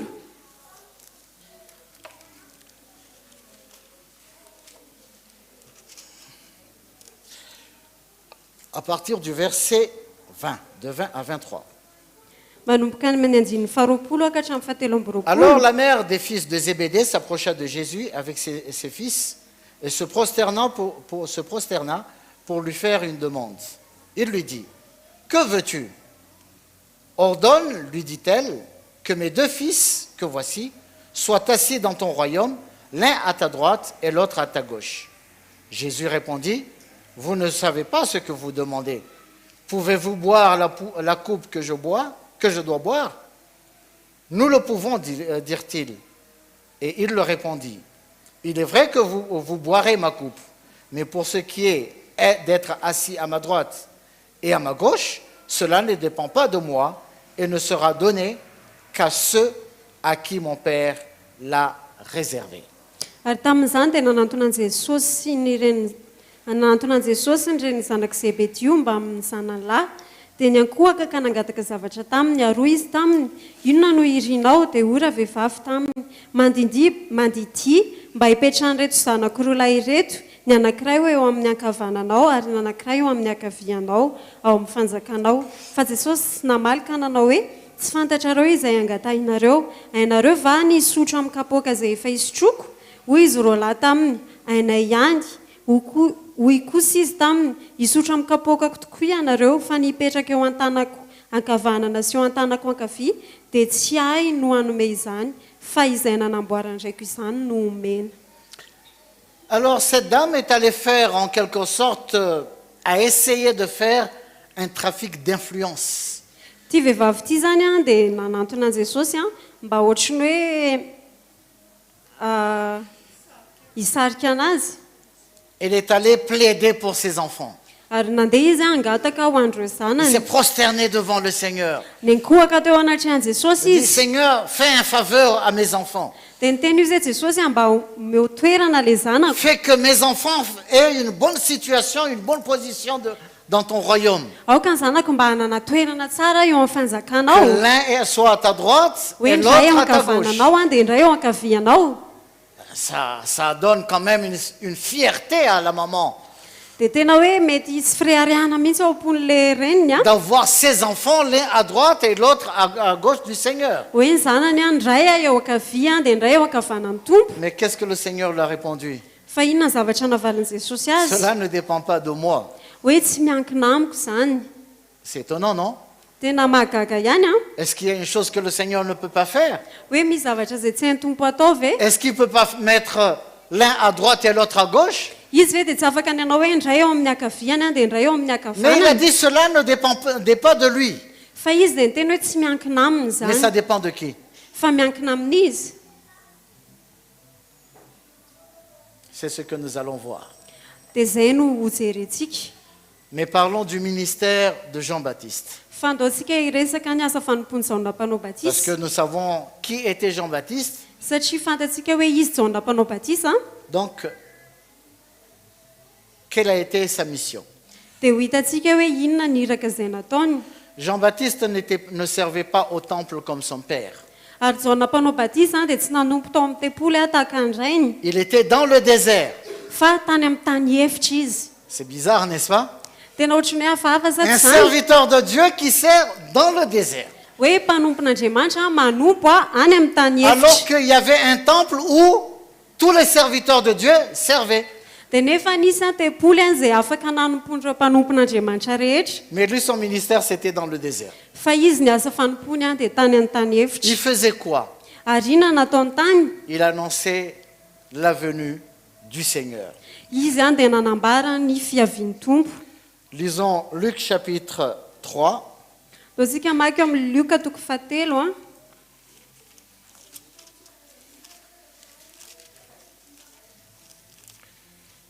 Luc chapitre 3 et le verset 16. Luka toko 7 andiny fahenina amby folo.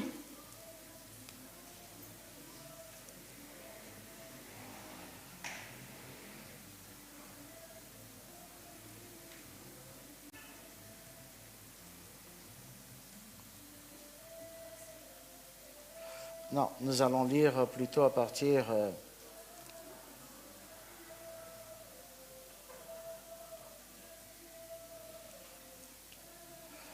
alors, peut-être Matthieu. 2 minutes. Hein. Eto fotsiny a.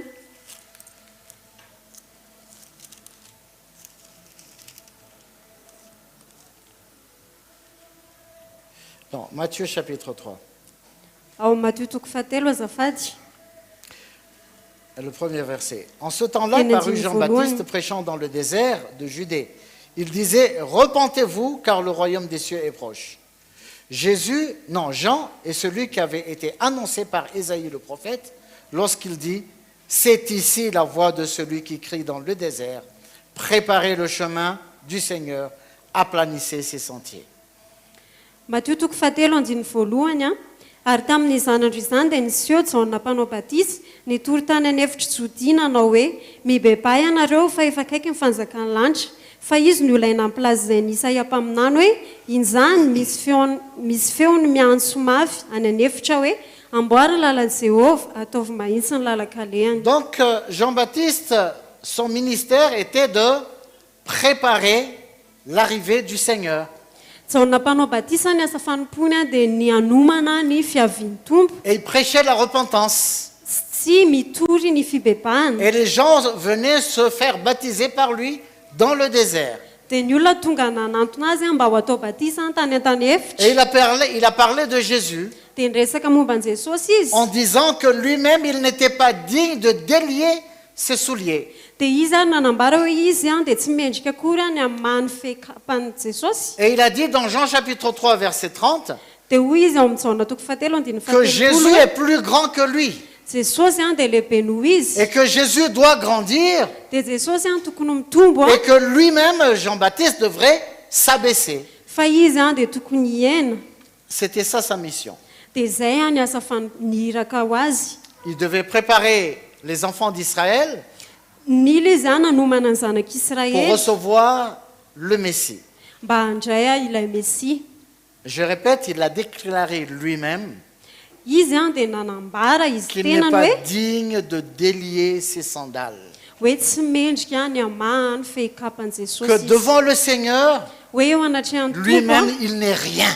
dia izy dia tsinitsinina. Il a reconnu cela. Ary fantany izany. Et il a baptisé le Seigneur. Fa izy dia izy nanao batisan'ny tompo.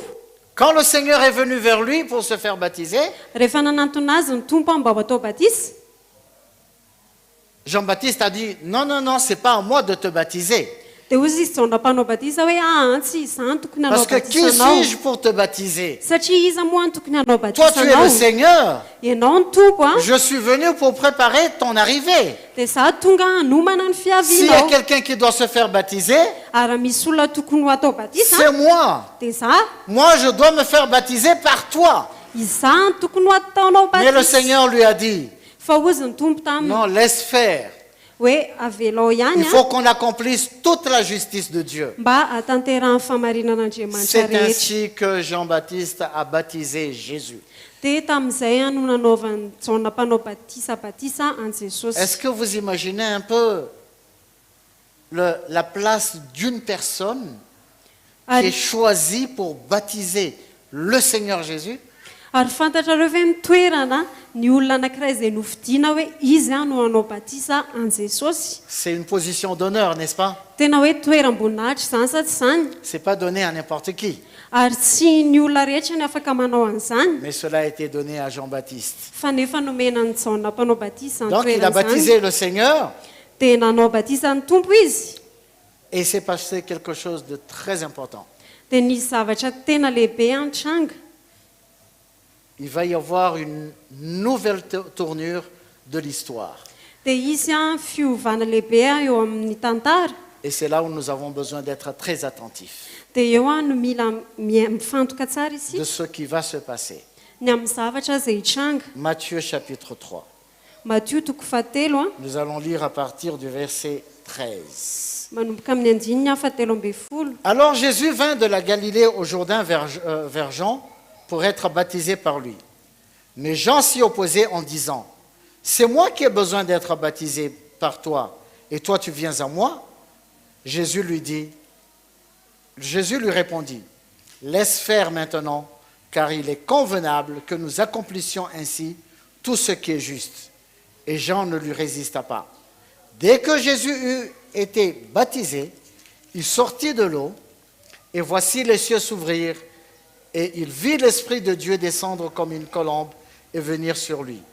Et voici une voix fit entendre des cieux ces paroles, « Celui-ci est mon Fils bien-aimé, en qui j'ai mis toute mon affection. » Jaona toko fahatelo andiny fahatelo amby folo ary tamin'izay Jesosy dia avy tany Galilea ka tonga teo amoron'ny Jordana dia nanantona ny Jaona izy mba hataony batisa. Fa Jaona nandazy ka nanao hoe izao no tokony hataonao batisa ka ianao indray va no mankaty amiko. Fa namaly Jesosy ka niteny taminy hoe ekeo ihany ankehitriny fa izao no mety amintsika hantanteraka ny famarinana rehetra ka dia nikeny izy.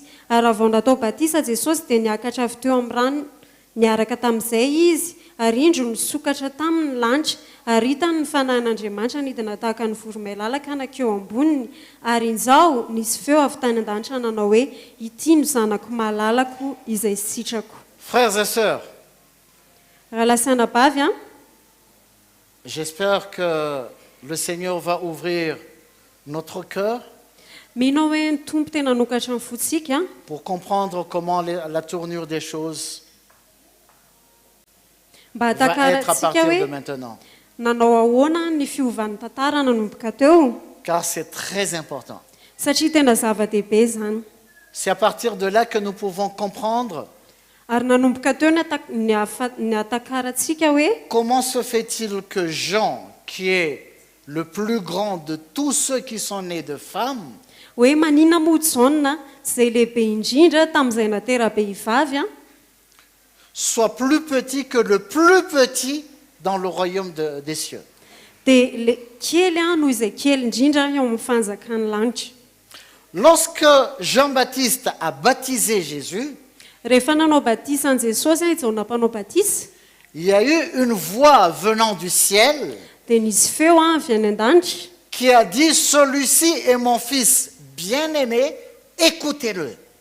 dia nisy feo avy any an-danitra nanao hoe ity ny zanako malalako izy no enoy.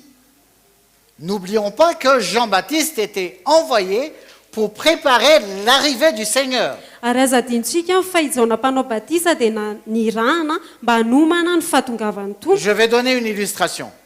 Ame kisaritsary anareo Admettons que le chef de l'État, par exemple, veut se rendre dans un endroit. andao hitrantsika hoe misy filoham-pirenena anankiray andehany amin'ny toerana anankiray. Avant de se rendre dans cet endroit-là, qu'est-ce qu'il fait? Dia alohan'ny hatongavany any amin'ny toerana io dia inona ny ataony? Il envoie son protocole Dia maniraka an'ilay protocole izy Pour aller aloha tout mandeha préparer. alohany mba hanomana ny zavatra rehetra. Donc il fait des préparations pour l'arrivée du chef de l'État. Dia ilay protocole manao ny fanomanana rehetra ny amin'ny fahatongavan'ilay filoham-pirenena. Et quand il a fini de faire les préparatifs, Dia rehefa vita ny fanomanana rehetra le chef de l'État arrive. dia tonga le filoham-pirenena Que va faire le protocole? dia inona no ataon'ilay protocole Est-ce qu'il va encore continuer à faire des préparatifs? izy ve dia mbola hanao an'ilay fanomanana ihany Il n'y a plus de préparatifs à faire. tsy misy fanomanana atao Parce tsony qu'il était envoyé pour préparer l'arrivée du izy chef de any dia l'État. nirana anomana ny fahatongavan'ilay filoham-pirenena Donc le chef de l'État est déjà là. dia efa tonga le Parce que filoham-pirenena les préparatifs sont finis. satria efa vita le Et fanomanana le protocole va attendre quelles sont les nouvelles directives qui lui seront données par le chef de l'État. dia le protocole dia miandry iray any zay fitariana manaraka ho asain'ilay filoham-pirenena ho ataony Et c'est ce qui s'est passé avec Jean-Baptiste. dia ohatran'izay any zavatra nitranga tamin'ny Le Seigneur a envoyé Jean-Baptiste ny tompo any dia naniraka ny zaona pour mpanao préparer batisa sa venue. mba hanomana ny fahatongavany Il a tout fait. dia efa nataony ny Il a zavatra prêché la rehetra repentance. efa nitoriany Et ceux fibebahana qui se sont repentis, il les a baptisés. ireo izay nibebaka dia efa nataony batisa Et plus tard, celui qu'on attendait, il est arrivé. dia taorianan'izay ilay zay efa tonga ilay nendrasany Le Seigneur Jésus lui-même, izay jesosy tompo tena qui misy s'est fait baptiser par Jean-Baptiste. izay nataony zaonao mpanao batisa Et du batisa ciel, Dieu a parlé. dia avy any an-danitra dia niteny andriamanitra Il a dit, celui-ci est mon fils bien-aimé, écoutez-le. dia niteny io izy hoe izy ny zanako malalako a izy no enoy Une question se pose. dia misy fantanina À mipetraka partir de cet instant-là, nanomboka tamin'io fotoana io qui est-ce qu'il faut écouter? iza ny tokony ho enony Jésus ou Jean-Baptiste? jesosy any sady zaona mpanao batisa C'est le Seigneur Jésus. jesosy tompo ny tokony enony Exactement. Zay Qui est-ce izy. qu'il faut suivre à partir de là? Iza ny Jésus tokony ou ho- Jean-Baptiste? iza ny tokony arahana ao aorianan'izay jesosy sady zaona mpanao batisa C'est le Seigneur Jésus. jesosy tompo Et que devrait faire Jean-Baptiste à partir de ce moment-là? dia inona ny tokony ataony zaona mpanao batisa ao aorianan'io fotoana Est-ce io qu'il doit continuer à prêcher la repentance? izy ve dia mbola hitoy any toro fibebahana Est-ce ihany qu'il doit continuer à enseigner, à prêcher et à faire baptiser des gens? izy ve dia mbola hitoy ampianatra sy hanao batisa olona ihany Oui ou non? zay sa tsy Qu'est-ce qu'il zay doit faire? inona ny tokony ataony Il devait s'aligner. tokony izy a manaraka Il devait s'aligner au ministère du Seigneur. tokony izy a manaraka ny asa fanompoana zay nataony jesosy Mais qu'est-ce qu'il a fait? fa inona ny nataony Est-ce qu'il s'est aligné? izy ve a dia nanaraka Est-ce qu'il a suivi le Seigneur? nanaraka ny tompo ve izy Lorsqu'il a entendu la voix du ciel disant « Celui-ci est mon fils bien-aimé, écoutez-le ». rehefa nahino feovany an-danitra izy hoe ity zanako malalako a izy no enoy Nous n'allons pas faire le procès de Jean-Baptiste. Hein. tsika koa sy hoe hanao fitsarana an'izao mpanao batisa Qui sommes-nous? fa iza moa isika Jamais le Seigneur n'a dit que Faliou Mansour ou je ne sais qui est plus grand devant lui. ary ny tompo a dia tsy niteny mihitsy hoe faly na monsory na iza hoe lehibe no ijaona zany Mais pour Jean-Baptiste, il a dit qu'il est très grand devant lui. fa ijaona mpanao batisa ny nolazainy hoe Il izy est any très dia grand pour lehibe lui, plutôt. OK? Donc, nous ne sommes rien, nous ne sommes pas habilités pour faire le procès de Jean-Baptiste. ary tsika dia tsy manana fahefanana fahafahana hanao fitsarana an'izao mpanao Mais ce batisa que nous pouvons faire, fa ny azontsika atao a c'est de tirer le leçon dia ny mandray lesona de la vie de Jean-Baptiste. ny amin'ny fiainany ijaona mpanao Parce batisa que c'est ainsi que la Bible a été écrite.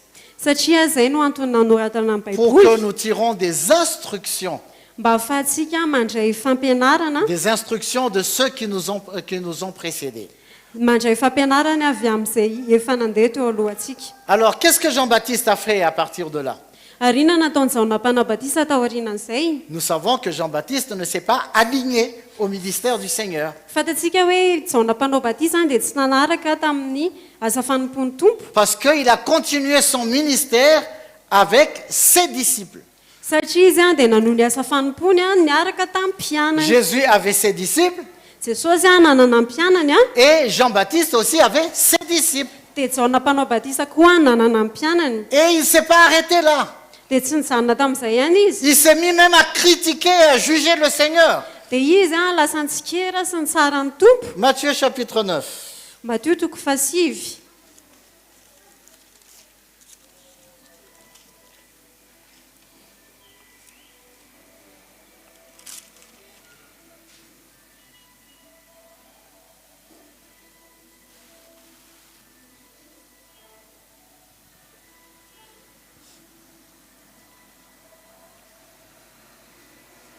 Matthieu chapitre 9, verset 14. Andininy faefatra amby folo. Alors les disciples de Jean vinrent auprès de Jésus et dirent, pourquoi nous les pharisiens jeûnons-nous, tandis que tes disciples ne jeûnent point? Dia nankany amin'i Jesosy ny mpianatra Jaona ka nanao hoe nahoana izahay sy ny fariseo no mifady hanina matetika fa ny mpianatra kosa tsy mba mifady. Donc Jean-Baptiste, il est toujours resté comme un enseignant. Dia i Jaona mpanao batisa zany dia nijanona ho mpampianatra. Il est resté comme un maître. Nijanona ho tompo. Il avait ses disciples. Nanana ny mpianana Il izy. enseignait ses disciples Nampianatra ny mpianana qui izy. le suivaient. Izay nanaraka azy. Et il a vu que les disciples de Jésus Dia hitan'izy ireo fa mpianatra ne Jesosy faisaient pas tout ce que Jean-Baptiste enseignait. dia tsy nanao izay nampianarin'ny Jaona mpanao batisa. Alors les disciples sont allés sont allés poser la question de savoir. Dia ireo mpianatra ireo dia nametra-panontaniana. Nandeha Ils ont nametra-panontaniana. demandé carrément au Seigneur, Dia nametra-panontaniana tamin'ny tompo mihitsy izy ireo. pourquoi tes disciples ne jeûnent pas comme nous? Hoe fa manina ny mpianatra ao tsy mifady hanina tahaka anay. Hein? Nous jeûnons et vous ne jeûnez pas. Zahay mifady hanina fa nareo tsy mifady hanina. Mais qui êtes-vous pour juger le Seigneur? Fa iza moa nareo no hitsara ny tompo? Voyez?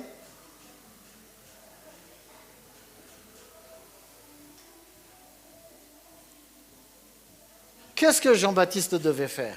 Inona ny tokony nataony Jaona mpanao Non batisa? seulement il devait s'aligner au ministère du Seigneur, Tsy hoe anaraka ny fanompony ny asa fanompony tompo mais il fotsiny devait dire aussi à ses disciples que, à partir de maintenant, fa izy koa tokony niteny tamin'ireo mpianan'ireo hoe manomboka izao ce n'est pas moi qu'il faut suivre, dia tsy izany tokony mais tous arahana ensemble nous allons suivre le Seigneur. fa hiaraka tsika dia hanaraka ny tompo Parce que c'est pour lui que je suis venu. satria ho azy ny antony Et natongavako. Dieu lui-même a dit que c'est lui qu'il faut suivre, qu'il faut écouter. Dia Andriamanitra mihitsy ara no niteny hoe izy ny tokony arahana izy ny tokony hoe nony. Non, mais au lieu de faire cela, Fa raha tokony nanao il a an'izay izy continué à avoir de l'influence sur ses disciples. dia izy mbola nanana efana foana tamin'ireo mpianan'ireo. Je pense que c'est un message pour toi et moi. Dia zany minao hoe afatra ho azy ho anao koa zany a Nous avons besoin de faire vraiment attention. hoe mila tena mitandrina isika Quand le Seigneur nous appelle pour une mission, ou nous confie une mission, rehefa miantso antsika amina iraka anankiray ny tompo a nous avons besoin de rester là où le Seigneur nous a placés. dia mila mijanona isika eo amin'ny toerana izay nametrahan'ny tompo atsika. Plus encore, Ary mihoatra an'izay ary nous avons besoin d'être sensibles à sa voix. mila isika mihaino tsara ny feoany À la direction qu'il veut nous donner. amin'ny fitariana izay tiany hitondrana antsika Pour ne pas être comme Jean-Baptiste, mba tsy ho tonga tahaka ny Jaona mpanao batisa qui a campé sur sa position, hoe izay nijanona teo amin'ny toerana io a parce que lorsque le Seigneur est arrivé, satria rehefa tonga ny tompo qu'est-ce qu'il allait faire? dia inona moa zany no ataony Comme il ne s'est pas aligné, satria izy rehefa tsy nanaraka izy a il n'a pas fait aligner ses disciples au ministère du Seigneur, ary izy koa tsy nampanaraka an'ireo mpianany a tamin'ny asa fanompon'ny tompo il fallait qu'il trouve quelque chose à faire. dia nila nitady zavatra atao izy. Il ne va pas continuer à annoncer l'arrivée du Seigneur. Izy dia tsy afaka ny anotsony a hitoy a hanoy a ny fahatongavan'ny tompo Parce que le Seigneur, il est déjà là. satria ny tompo efa tonga Donc ce ministère est terminé. dia efa tapitra zany ny asa fanompony. Il ne peut pas continuer dans ce sens. Tsy afaka mitoy amin'izay lalan'izay tsony izy. Alors, comme il ne peut pas continuer dans ce sens, Dia rehefa tsy afaka mitoy amin'izay lalan'izay tsony izy a alors qu'il veut toujours continuer à servir, dia nefa izy te hitoy hanompo qu'est-ce qu'il va faire? dia inona zany no ataony Il va créer des activités. dia amorona fihetsiketsehana izy, Il va créer un ministère. amorona asa fanompony izy, Et il va s'immiscer dans la politique. dia lasa nao politika izy. Alors que le Seigneur l'a envoyé pour préparer son arrivée. Dia nefa ny tompo a naniraka azy a mba hanomana ny fiaviany. Je reviens toujours sur ce point-là. Ary miverina eo amin'izay teboka izay foana Parce que c'est à cela que Jean-Baptiste a été appelé. satria izay a no ny antsoina De anjaona préparer mpanao l'arrivée batisa du Seigneur. hanomana ny fahatongavan'ny tompo.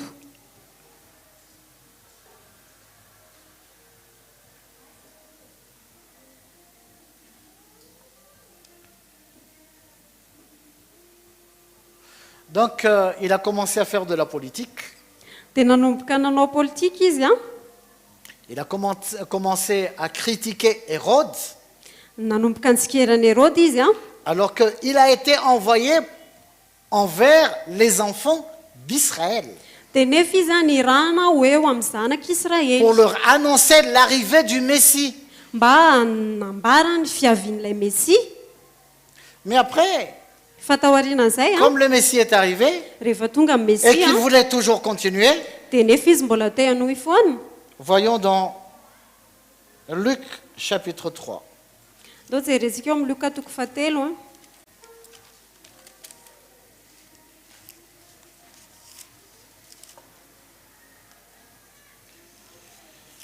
Luc chapitre 3.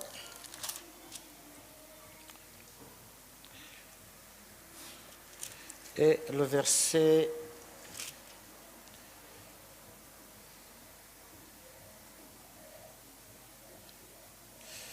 18 à 20. C'est ainsi que Jean annonçait la bonne nouvelle au peuple en lui adressant encore beaucoup d'autres exhortations. Mais Hérode le tétrarque, étant repris par Jean au sujet d'Hérodias, femme de son frère, et pour toutes les mauvaises actions qu'il avait commises, ajoutant encore à toutes les autres celle d'enfermer Jean dans la prison. Luka toko fahatelo toko fahavalo ambin'ny folo hatramin'ny faharoapolo ary fananarana maro hafa koa no natoriny tamin'ny olona fa Hérode mpanapaka no nanariany Jaona noho ny amin'ny Hérodiasy vadin-dralany sy noho ny ratsy rehetra izay nataony dia nanidy any Jaona tao an-tranomaizina ho fanampin'izany rehetra izany koa.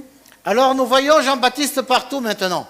Dia lasa hitantsika eny andrehetra eny zany Jaona mpanao batisa zao. Il a reproché le Seigneur parce que les disciples du Seigneur ne jeûnaient pas comme ses disciples.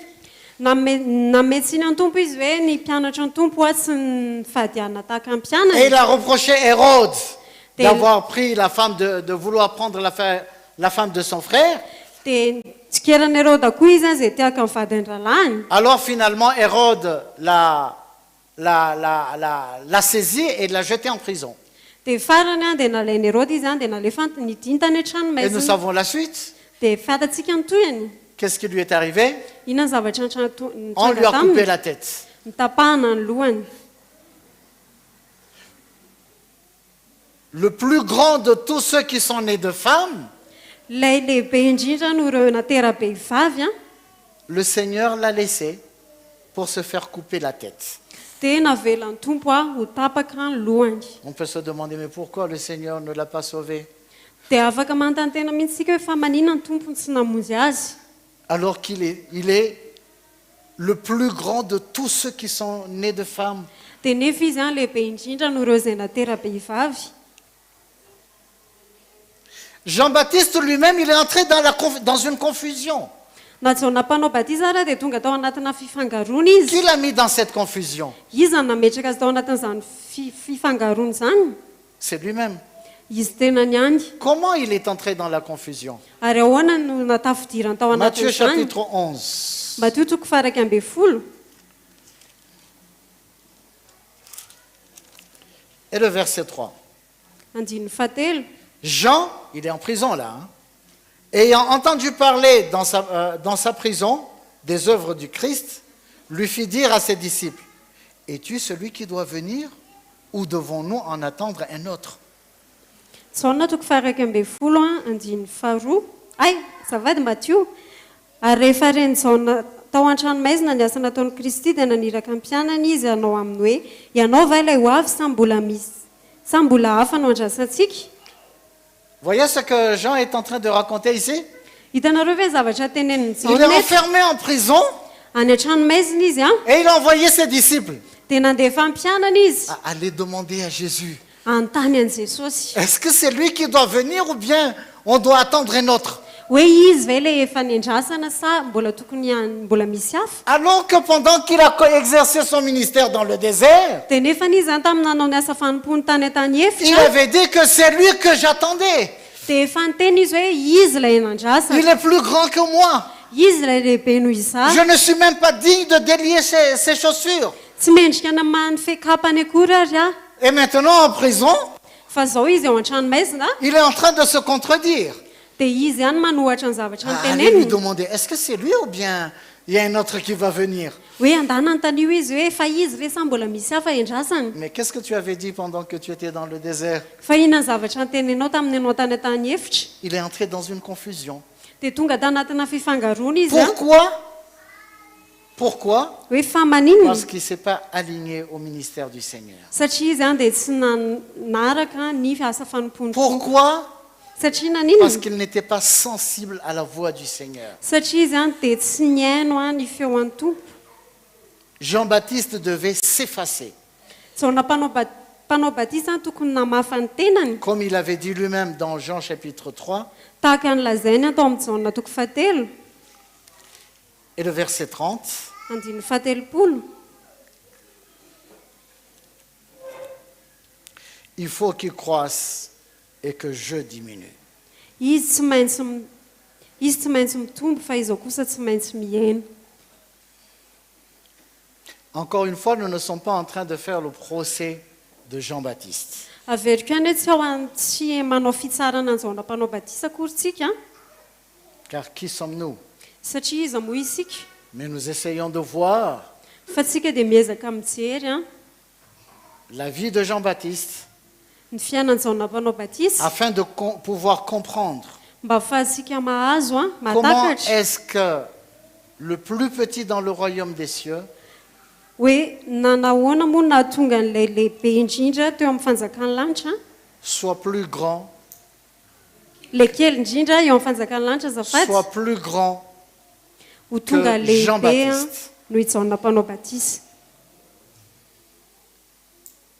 Et nous allons terminer dia marana isika à travers, en lisant Luc chapitre 7, ao amin'ny luka toko fafito a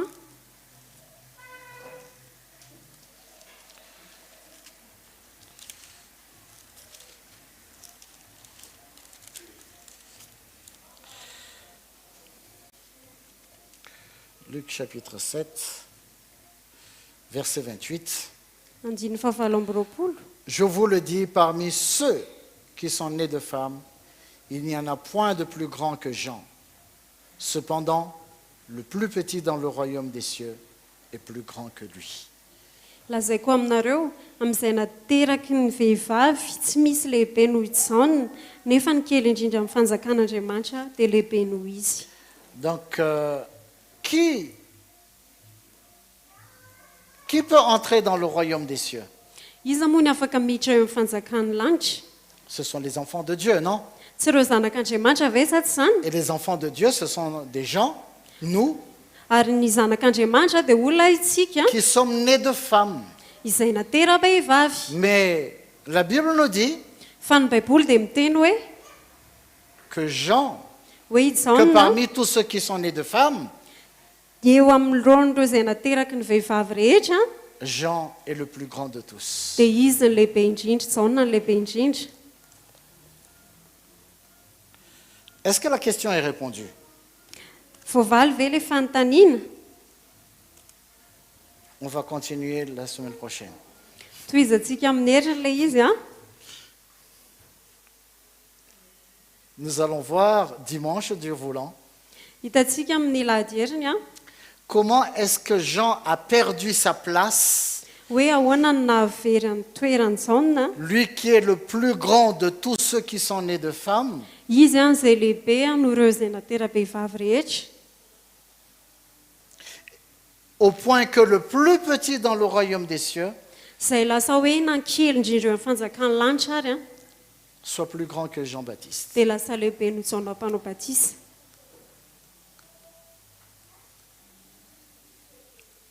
Amen. amen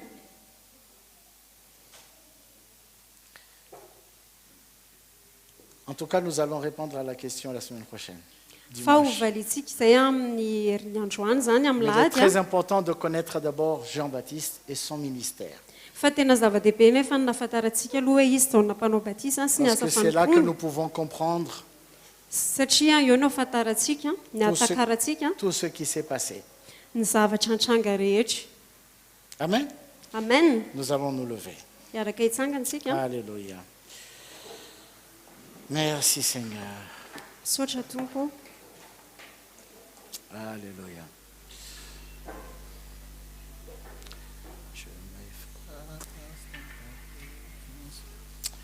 Oh Seigneur Jésus, nous allons chanter un chant. Hiaraka hira anankiray tsika. Nous allons louer le Seigneur. Hiterany tompontsika. Alléluia. Et remercions tous ceux qui nous ont suivis en ligne. Ary misaotra an'ireo izay nanaraka mivantana. On se donne encore rendez-vous très bientôt. Dia manome fotoana anareo antsy ho ela. On va chanter Je m'efface dans ta présence. Dia araka hira anankiray tsika hoe je m'efface dans ta présence.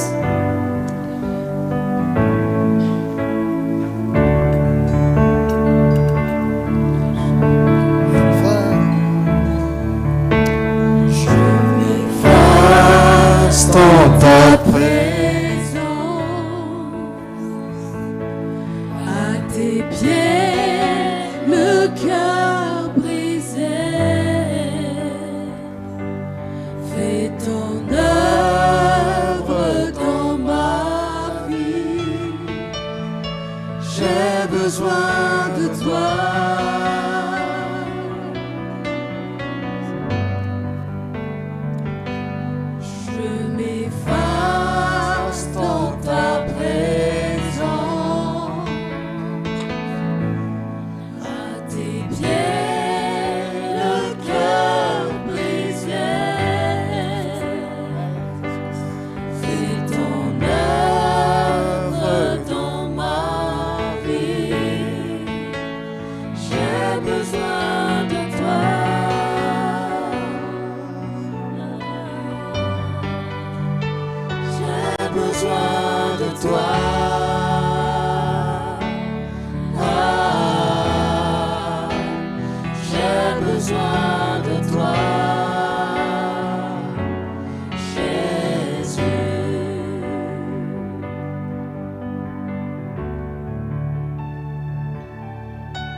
Tena mila anao atoko.